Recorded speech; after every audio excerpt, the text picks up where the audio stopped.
In the last week before the midterms, the political landscape is coming back around to where it all started 2 years ago. Immigration is the central topic.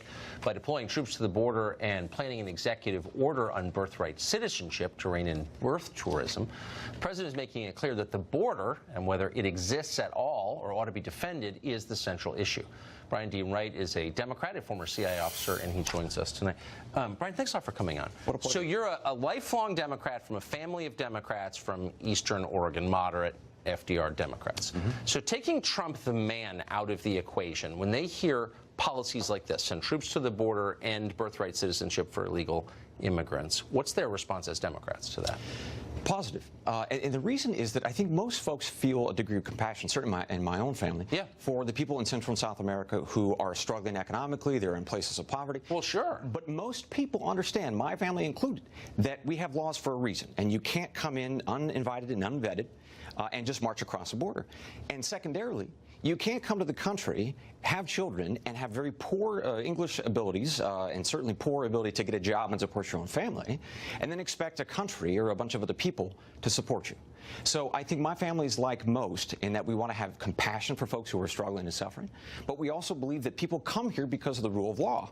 And if you don't have the rule of law, you don't have the stability needed to create and grow and create a country that attracts people. Well, exactly. And you're also from a part of the country that doesn't get a lot of attention, which is to say you're not from New York, Los Angeles, or Washington, D.C.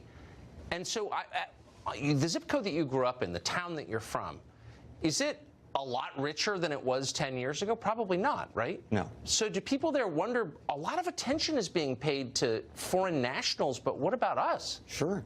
Well, look, I think that you have heard that over the past 20 or 30 years. You had NAFTA, certainly, the Chinese entry in the WTO, that gigantic sucking sound that Ross Perot talked about in the 90s, when China started grabbing a lot of those industrial manufacturing facilities in different parts of the country.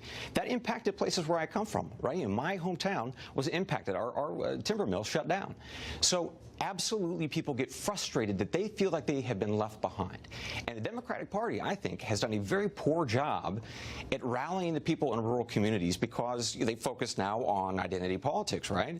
If you are, particularly colored skinned, if you're a woman, if you're gay, whatever it is, that's who we want to focus on as a party. We're not interested in people in places that are more rural or people that don't fit that desired demographic by the Democratic Party. And so I have certainly heard a continued frustration by my family, my friends, and I hope that the Democratic Party wakes up, and if they don't, then you know what? The Republicans should continue to do well, because they will serve the interest of the rural people better than anyone else. I would say the leadership on the Hill of the Republican Party cares about rural people about as much as the Democratic Party does, which is not at all. Fair enough. But I think there is a growing realization that that's who they represent. Those are their people.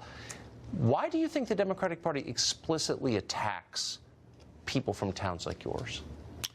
I think that we have become, in their minds, the deplorables. That wasn't just a slip of the tongue by Hillary Clinton. Yeah. We are the people who cling to our guns and our God, and that's a bad thing. Again, famous words spoken by President Obama. So for whatever reason, we have become expendable, and I think a part of that is because we don't have the numbers that you will find in more urban areas that can bring votes.